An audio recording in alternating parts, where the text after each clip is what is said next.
So we have a discussion period now for anyone who would like to bring anything up for discussion or like to ask any questions at all, please feel free to do so. Yes? Began your talk about desire to the minds. You spoke quite a lot about the unhealthy side of desire. You broke it down and analyzed it well. You didn't speak so much about the wholesome side of desire. I wonder if you could say a little bit more about that and how you would incorporate that. Yeah, so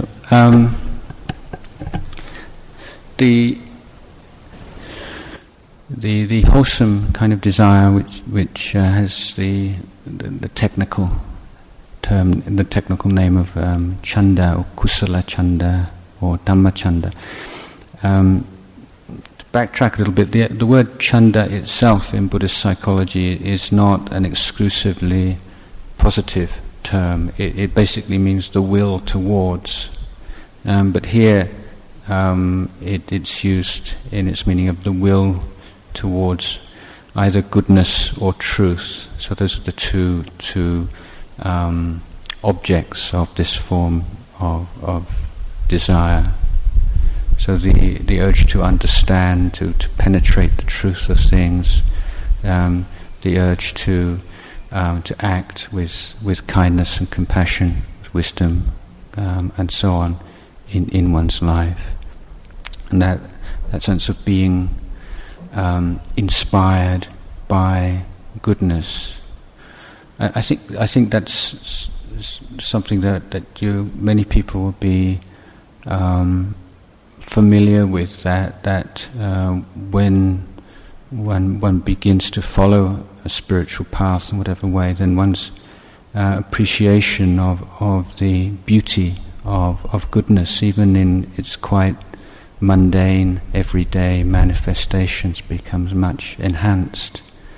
And just a small act of kindness, seeing a child helping another child to his feet after he's fallen over, or something just as everyday as that, can almost bring tears to your eyes, and it's as if the eyes have been opened or cleansed, as it were.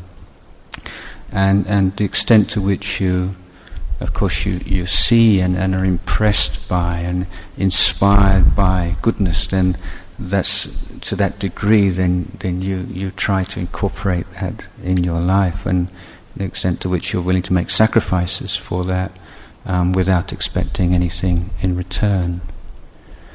One of the most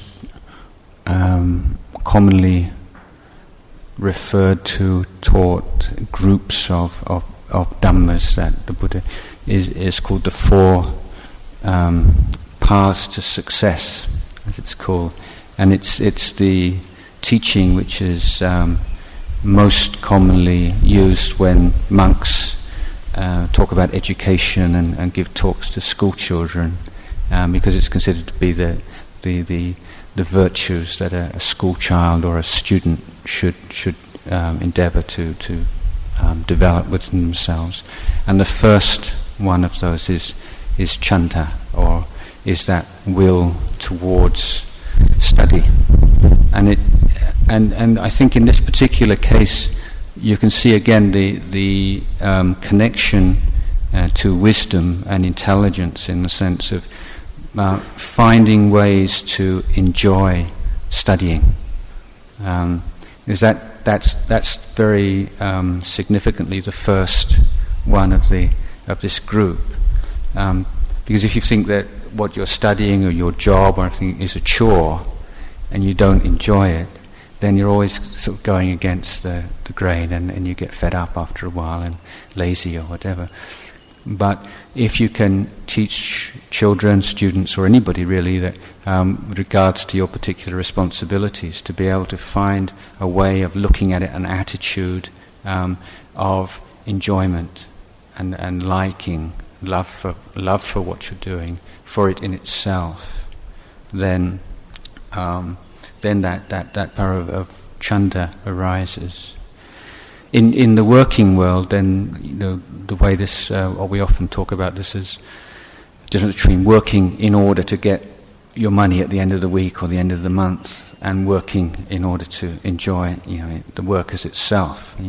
Which doesn't mean to say you don't want your wage, but it's not the be all and the end all. And in fact, you might be willing to make certain sacrifices in terms of salary, in terms of finding work that you find personally fulfilling. And so that would be when your work is motivated by more by chanda than by this tanha or craving. So what you're doing in itself, with the mind, the craving mind, is merely a pretext or merely something you have to get through in order to get what you really want, which is money, wealth, position, success, and so on. So you don't have that kind of chanta, and so you're always putting off your enjoyment into the future. When I've got this, and so you're never really experiencing it in the present. I think this is why we talk about materialism. It's an ironic term because people who are so-called materialists actually have very limited ability to enjoy the material world. It's always what the materialism is going to lead them onto in the future. One of these interesting experiments where they've got two groups of kids to do some kind of puzzle, and Group A were given a reward. If you get this puzzle done, then in so much time you get this reward. The other kids were given no reward. And what happened is that the children who were getting the reward did it for the allotted time, and they got their reward and stopped. Whereas the other kids who had no reward just got really into doing the puzzle. And after the time allotted passed, they just carried on doing what they were doing, because they weren't doing it in order to get something. They were doing it and enjoying what they were doing in itself. So in everyday terms, that's a kind of example of kusala. That 4 factors for success and so on. The second one is virya, or effort. So this is like right effort being conditioned by this right kind of desire. And then citta, which means the ability to focus on a task. It's a word very similar to concentration, the ability to sustain attention on a task. And then the 4th term is vimamsa, which is a synonym for wisdom. But it is the aspect of wisdom which is constantly assessing, reassessing one's methodology in order to improve, learning from mistakes, seeing what works, what doesn't work, and gradually refining what one's doing. In this case, how one studies. So those are the 4 elements. So recap once more. Tanha is always focused on the result, whereas kusala chanda is always focused on the effort. Probably that's easier. Anybody else? Anything else?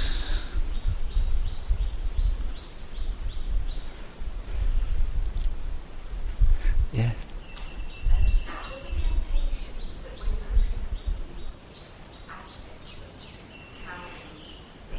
Mm.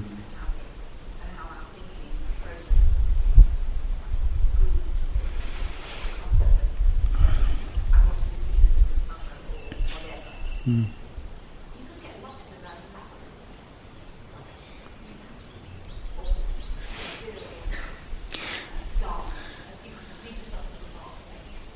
Yeah, I mean, this is, part of the difficulty of presenting Dhamma, and the time constraints mean that you take one particular aspect, and then in one's real life, then practice, then that's a consideration, and that you're always trying to find that balance. So For instance, if monks are doing a lot of body contemplation, for instance, and looking at the unpleasant aspects of the physical body, then you could very easily get depressed by that. So you want to balance that with some loving kindness meditation or some devotional practices. So this is part of the skill.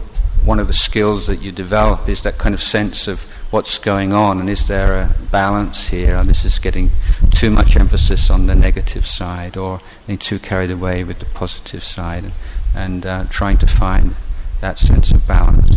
So, as regards thinking process, it's important to have that perspective of the non-thinking mind, being able to dwell in the mind that doesn't think at all. So that gives you a sense of the what can I sort of like the noise element in thought. Apart from the content of the thought, whether or not it's useful or not, it is noise.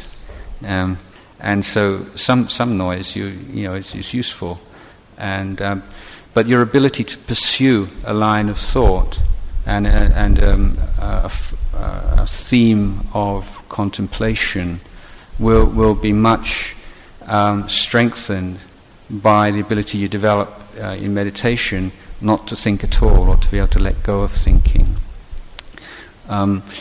The ability to recognize when thought is constructive and when it's destructive, again, is something that you learn as you go along. Basically, you start to get more and more sensitive. I'm getting in a blind alley here. I need to back up and follow a different way. Again, we're talking about the different defilements, and there are lists. I mean, the longest list, and when I give discourses to the monks, and it's got 16 different defilements. And you listen to these talks, and most people, it's just like when you read a medical book. As a layman, you read them, and that sounds like me. Yeah, I've got that. It seems like you've got every illness in the book. And so when when you hear these discourses about defilements, oh, that's me. Yeah, that's me. Oh, I'm hopeless. And so I mean, this is not obviously the right way to listen to these talks. They're aimed at giving you, as I say, a tool and a more kind of refined map. For instance, if I say to you, okay, go out the front door and walk a mile in that direction and be mindful. Okay, your mindfulness will come and go. It's not going to be there all the time. It's about defilements. Oh, that's me. Yeah, that's me. Oh, I'm hopeless. And so I mean, this is not obviously the right way to listen to these talks. They're aimed at giving you, as I say, a tool and a more kind of refined map. For instance, if I say to you, okay, go out the front door and walk a mile in that direction and be mindful. Okay, your mindfulness will come and go. It's not going to be there all the time. But if I was to say, walk up there and be mindful, be aware of how many trees there are on the left-hand side of the path, how many buildings there are on the right side of the path, how many snakes there are in the... then it's a different kind of awareness. It's a lot sharper and more precise when you have particular things to beware of and particular things to develop. Yeah.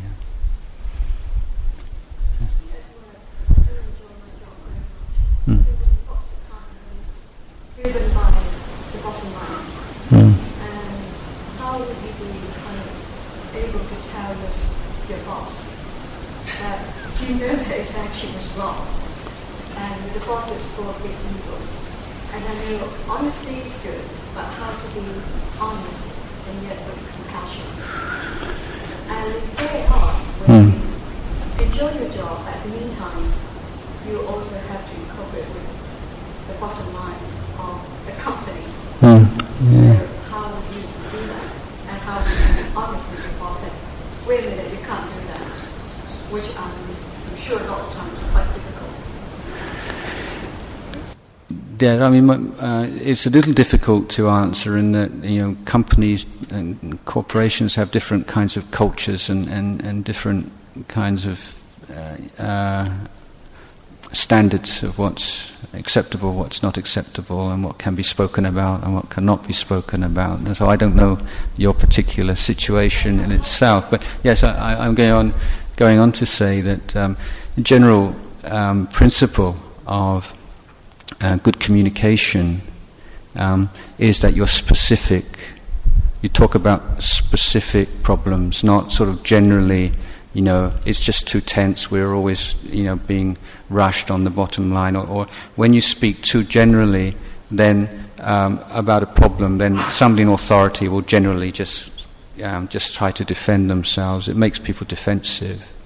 But if you can speak about one particular problem and be very clear, one about why you think it's a problem, and secondly, if you can suggest an alternative, and asking whether they consider that's a good idea. So always recognizing that they do have that conceit and sense of self, and that if your intention is to get through to them, then you have to use some kind of judo or some, you have to be able to take that into account when you speak to them.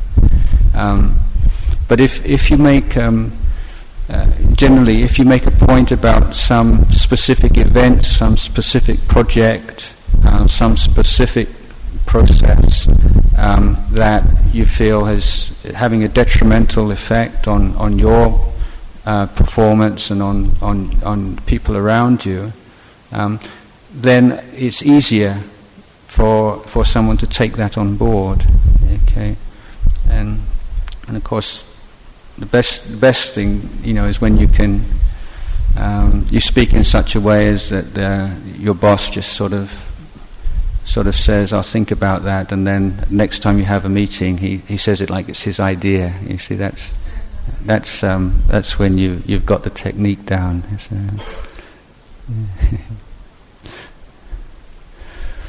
yes. And then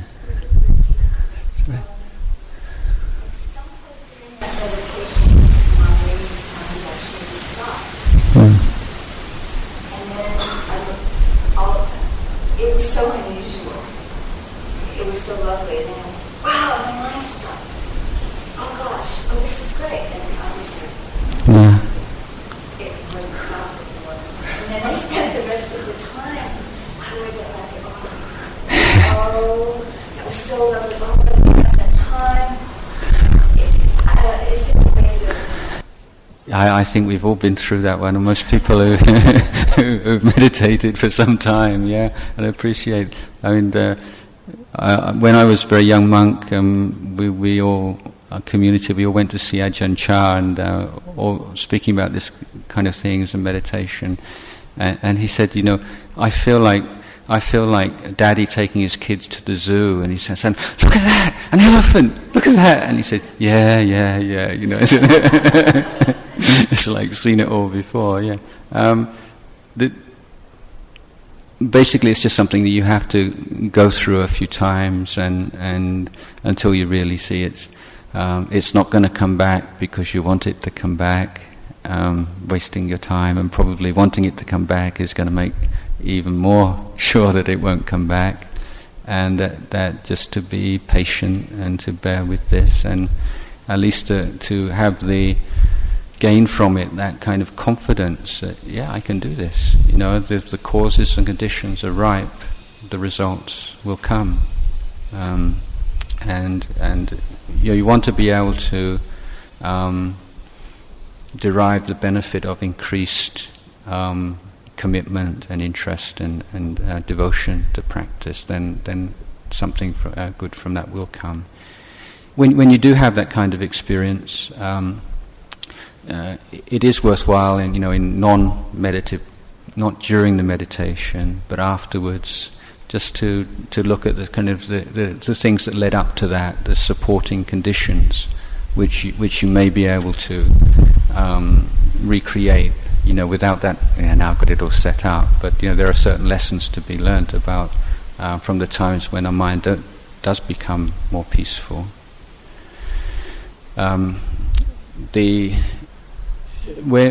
in the breath meditation, can reach a point where the breath disappears and all sense of the physical body disappears. Just a sense of great bliss or light or this kind of experience. And again, that's very exciting if you've never been through it. It also can be very frightening. So the sense of faith in the Buddha and the Dhamma and the Sangha is very, very sustaining here, and to remind yourself that no matter what happens in this meditation, it's not dangerous. All you've got to do is to recognize whatever arises passes away, and it's not who you are. If you can remember that much, there's no danger at all to meditation. But that tendency either to react with excitement or to react with fear are two of the stumbling blocks to the higher levels of meditation. And as I say, almost everyone has to deal with those sooner or later.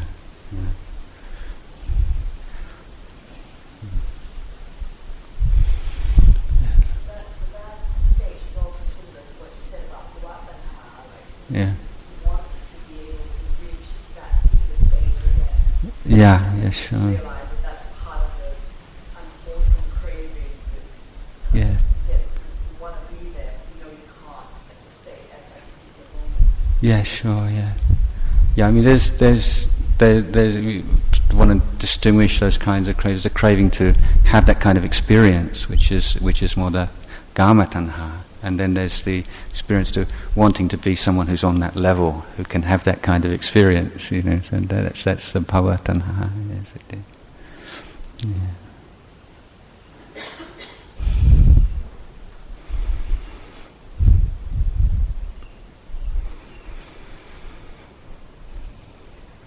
Any more questions? Anybody? Yeah. About the chanda and sati. Yeah. Which one is more praised to be developed by the Buddha himself? Does that depend on the different levels, different kinds of spiritual experience? Well, a word I used earlier on, sort of modern word, but I think a useful word is some holistic development, which is to say that one has to develop spiritual development includes how one relates to the world that we live in, both the physical world and the social world, as well as the inner emotional, spiritual wisdom development. So it's not really a matter of saying this is more important than that, but they're all part of this sort of mosaic or cluster of dhammas that all work together and reinforce each other. But having said that, certainly mindfulness probably is more prominent in the discourses and is referred to more frequently. And indeed, the Buddha at one point said that just as every curry needs a pinch of salt, then every practice, every Dhamma needs to be accompanied by mindfulness. This was in, the Buddha knew almost everything that needed to be known. I don't think he knew about the detrimental effects of salt in those days, but the simile was that every single practice requires mindfulness. Again, in the 5 spiritual powers, or the 5 spiritual faculties, beginning with faith, and then effort, mindfulness, samadhi, calm and tranquility, and wisdom. So you have 5. This is quite a very interesting one because you can look at it like a ladder. So faith, when you have faith, that leads on to effort, to put your faith to the test. And when you try to put your faith to the test by by trying to abandon unwholesome dhammas, develop wholesome dhammas and purify your mind. That effort promotes mindfulness. And when that mindfulness leads to samadhi, and samadhi leads to wisdom. Okay, but there's a second way of looking at these five terms. So you look at it like a seesaw. Okay, so the two outer ones, the first and the fifth, are faith and wisdom. And these have to balance. So if you have an excess of faith but you lack the wisdom, faith can very easily become superstition or fanaticism or this like we see in the world today. Okay, if you have too much intellect, too much wisdom, and not enough faith, it becomes very, very dry and overly intellectual, and it lacks that kind of focus and thrust. Then coming inwards, the second and the fourth have to balance, which is the effort and the calm. If there's too much effort and no calm, you get agitated. Too much calm, not enough effort, you can get very lazy or just caught up in something. So then you have the middle factor, which is mindfulness. They say, well, what has to balance mindfulness? Nothing, because mindfulness is the balancing factor. So how do you get the balance between faith and wisdom? Well, through mindfulness. How do you get the balance between effort and calm? Through mindfulness. So if you think of a seesaw, like mindfulness is like the fulcrum, the balance that the others go up and down on. So it's the same idea that the engine, if you like, of spiritual development in the Buddhist idea is mindfulness. So although I say it's not a matter of choosing mindfulness over chanta, but that certainly mindfulness is given a great deal of importance by Buddha. Yeah.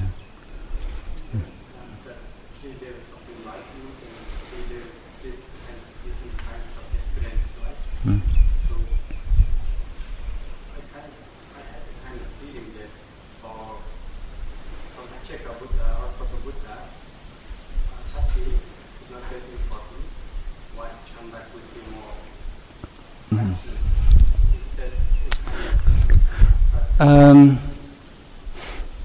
Well, really, without those qualities, you're not going to have any kind of progress at all, even on the mundane level, let alone on level of enlightenment and so on. These are absolutely essential. So they're just different psychological factors. So, as I say, chanda is the will towards, the will to do, if you like, whereas mindfulness is the recollection, the non-forgetting of everything that you need to know in the present moment to do what you're doing well. Yeah. Okay.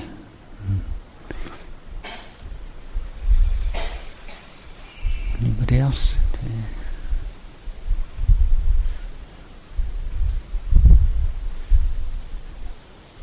Any more? Yes. When you're meditating on letter, learning to meditate, you reach the point where whichever problem you may have in mind been dwelling on, encroach, come back, encroach more and more. The best is to stop the meditation. At which point you might stop quite clear, powerful, deal with the problems and issues that you have. And then maybe go back to meditation rather than trying to discipline, force yourself to meditate when it's becoming increasingly difficult. It's better to stop and go back. It's better to try and discipline yourself. I think it's better to discipline yourself to keep to the meditation period. You see, I don't think it's very I don't think it's so useful to see meditation as a kind of a problem-solving session, although it may well occur that during the course of meditation some kind of insight might pop up into your mind, but the goal of meditation is really to take the mind beyond the influence of obsessive thought, of attachment to memory and imagination, and to excitement, depression, doubt, and so on. Being able to sustain attention and to be clear and bright in the present moment, and that effort, by taking a particular meditation object, for instance the breath, is somewhat comparable to establishing like a white screen. When you have a very variegated background, then the appearance of something in your visual field is not always so apparent, and maybe something can come in and out of the visual field without you even noticing it. But once you have a white screen, then it's very much easier to recognize what's going on. And in meditation we're more interested in seeing process rather than content. In the sense that we're not so interested in, having intelligent thoughts or being able to deal with problems at that particular time. But what we're interested in is being able to have the mindfulness to see a thought as thought, a thought as a particular energy, like a pulse of energy, something that appears and disappears in the mind. So developing a new perspective on mental activity.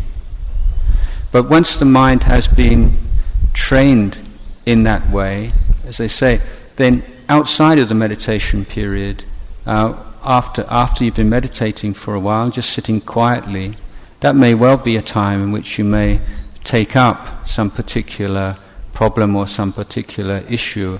And when the mind is that much more clear and stable than it may usually be, it may well be a very constructive time for addressing those particular issues that you're interested in. But I don't think that it's a good habit to get into, or to stop the meditation when some interesting thought arises and then go and see to it, because that way it's very difficult for any real depth of meditation to be realized. Is that?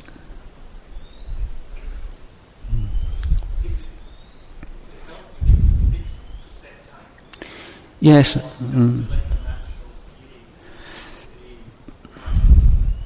I think in the beginning it's good to have a set time, to be a little bit disciplined about it, and even if it means just sitting there and looking out the window until the time has elapsed, but just to make a point that I'm not going to get up until that time has elapsed.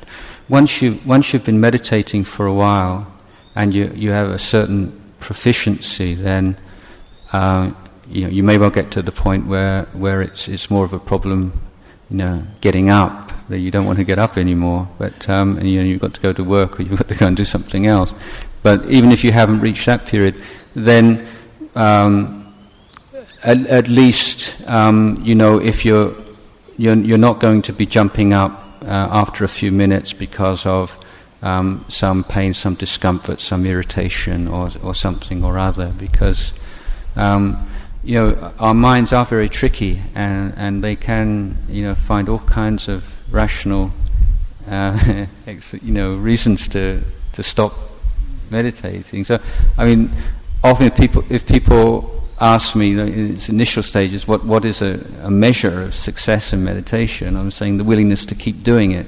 I mean, if you've got that, if you can maintain that practice, even if sometimes it just feels like an empty chore, then you are creating the causes and conditions for success further along the way.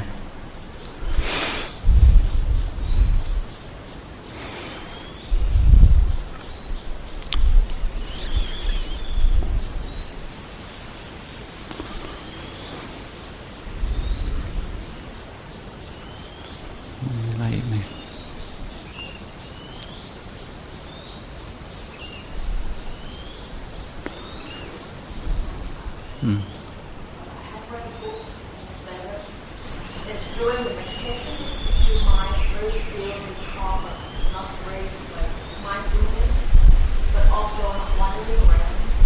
They are the same as the state of your getting to fall to sleep.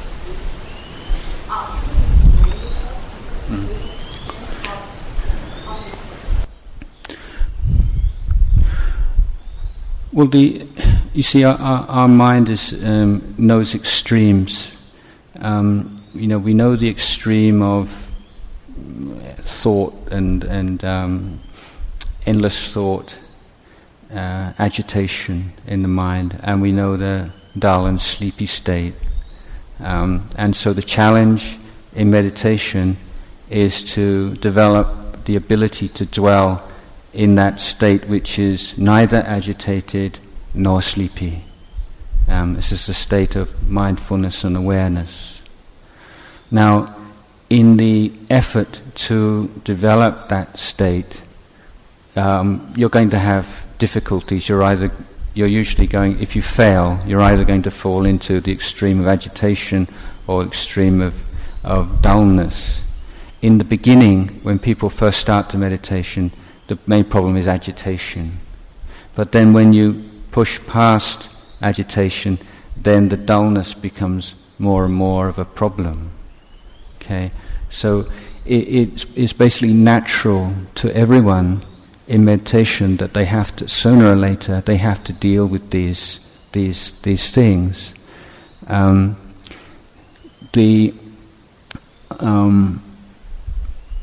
So if we develop, we're developing mindfulness, and then we lack the experience and the power of mind to be able to sustain mindfulness, then it's like it sinks. The mind sinks down, and so that's why we need this accompanying factor of sampajanya, or clear comprehension, which is like keeps an eye on the mindfulness and makes sure that it doesn't sink.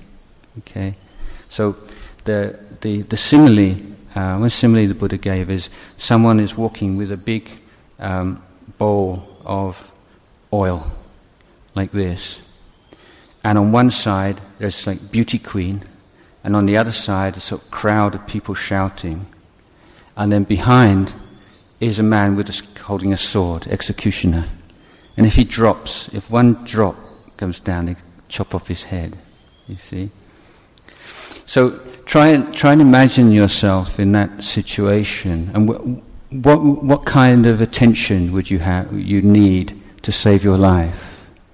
Okay, I think most of your attention would be on holding that bowl steady, wouldn't it? Because it's only got to waver a little bit, and that's it.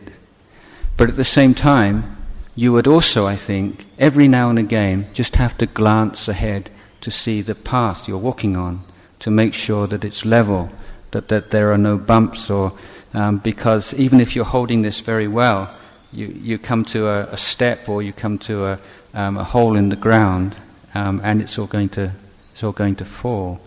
So the mindfulness is like holding that jar and holding it still and steady and keeping your mind on it. But the clear comprehension is that sort of just checking on the path and the context in which you are developing mindfulness. So one way of talking about sampajanya, or clear comprehension, is context, being aware of context. Many years ago, when I was abbot of the monastery in Ubon, one of the monks was learning the Patimokkha, which is one of the things young monks have to learn by heart, and it's a very long chant, 45 minutes you chant by yourself. It's very difficult to learn. And so he was in his kuti at night time chanting the Patimokkha. Like this. And he was very diligent and really put a lot of effort into this. But then I started getting other monks coming and complaining. In the night time, when they want to meditate, there's the sound of this monk chanting very loudly. And so I spoke to this monk, and he felt very noijai, what can you say, piqued him. He said, but I was so mindful, I was putting so much effort in, I just get criticized, And he's saying, yeah, you were very mindful of the chanting, but you were not aware of the context in which you were chanting and the effect on other people. So this would be another example of having the sati, or mindfulness, but not the clear comprehension, the awareness of the context in which you are being mindful. So if you're putting effort into mindfulness, then it's very easy for the mind to sink.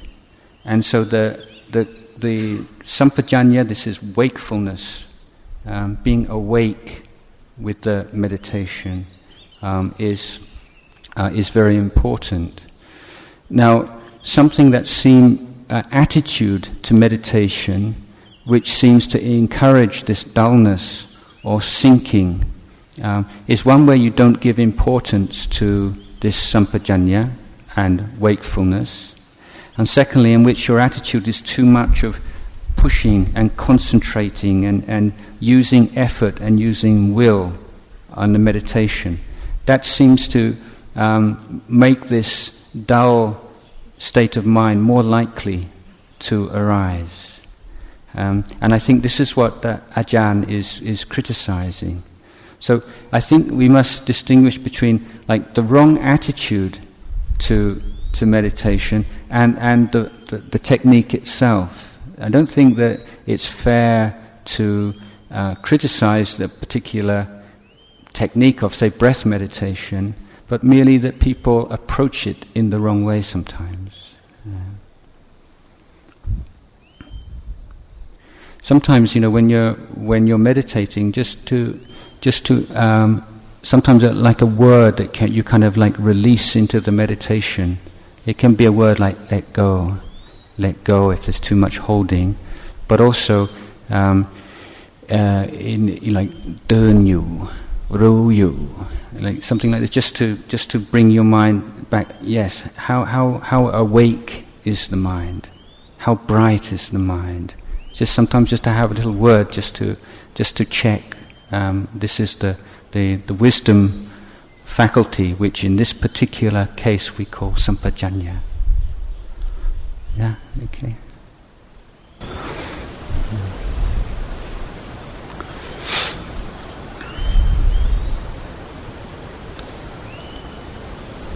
Yes. John, I noticed that my ability to approach wakefulness just falls down really steep slope. The more in my posture I slump. Yeah. And it just seems to be a natural result of relaxing into the meditation, but all of a sudden I find my spine curve, my muscles in my thighs tiring, and then I adjust my posture upward, and the longer the meditation goes on, the greater the struggle becomes with it, and sometimes the more dull it becomes. Sometimes I find it's much easier to step against the wall, for example, but I was wondering if you had some tips. Yeah, I mean, only to the extent that you want to get into that mindset of struggle and fight, because that tends to be not very constructive. And to have that sense of kindness and wishing well to your body, and you say, yeah, well, this is how it is right now. It can only do this much, and do your best, But there should be, that certain amount of patient effort to gradually increase the length of time that you can maintain the posture. As I said earlier, just as with any kind of exercise, you just pushing the envelope just a little bit. So, and then you can feel, you can see over a period of weeks or months that there's a definite improvement. But sometimes, just go and sit against a wall. Don't feel guilty about it, or I'm bad because I sit against the wall sometimes. But just that, having as a goal, that you're trying to develop that ability to sit longer. But every now and again, it is quite nice just to sit against the wall, and you don't want to get into the habit of looking on meditation as this kind of tough kind of chore that it's good for me, got to do it. But you've got to be able to really sustain that sense of enjoyment, seeing the value of it. And if you push too much and you're dealing with physical pain and too much, you start to get negative towards it, and then the results are not very good. And when the results are not very good, then it undermines the effort even more, and you get into this sort of vicious downward spiral. So you do what you can, and try different things out. It's all a matter of exploration and trying stuff out, and not thinking there's a fixed way of doing it, because everyone's different, everyone's bodies are different, and different skillful means can work. Some work for some people and not for others, or work for a certain period of time and then don't work so well anymore. And that's all about how you learn about yourself through meditation. So it's not just a simple thing, you meditate in order to become peaceful and following the sort of so many steps to enlightenment, but it's an ongoing process in which you're learning about yourself, and how do you deal with it when your body doesn't do the things that you want it to do. What does that bring up? And that's also part of the meditation. Yeah.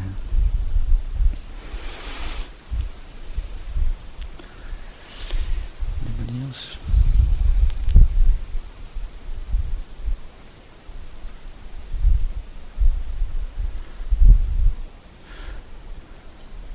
Okay, that's all the questions.